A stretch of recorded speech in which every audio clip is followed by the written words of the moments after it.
स्वच्छ भारत अभियानासाठी कोणते मंत्रालय जबाबदार आहे? हा सुद्धा प्रश्न आपण घेतलेला आहे. स्वच्छ भारत अभियान हे 2014ला सुरू झालेलं आहे.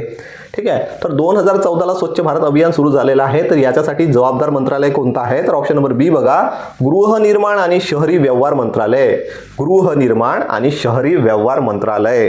ठीक आहे, स्वच्छ भारत अभियान जो आहे हे शहरी आणि ग्रामीण या दोन भागात विभागले गेलेले आहे. हे जे स्वच्छ भारत अभियान आहे याला दोन भागात डिवाइड केलेलं आहे. एक शहरी अर्बन आणि रूरल याच्यामध्ये डिवाइड झालेला आहे. मग शहरी आणि ग्रामीण या दोन भागात विभागला गेलेली आहे. शहरी भागासाठी जबाबदारी ही गृहनिर्माण व शहरी व्यवहार मंत्रालयाची आहे. आता हे जे शहरी आहे अर्बन, हा जो अर्बन भाग आहे याची जी जबाबदारी आहे ती गृहनिर्माण आणि शहरी व्यवहार मंत्रालयाची आहे. परंतु आता हे जे रूरल आहे, ग्रामीण आहे, हे जलशक्ती मंत्रालय.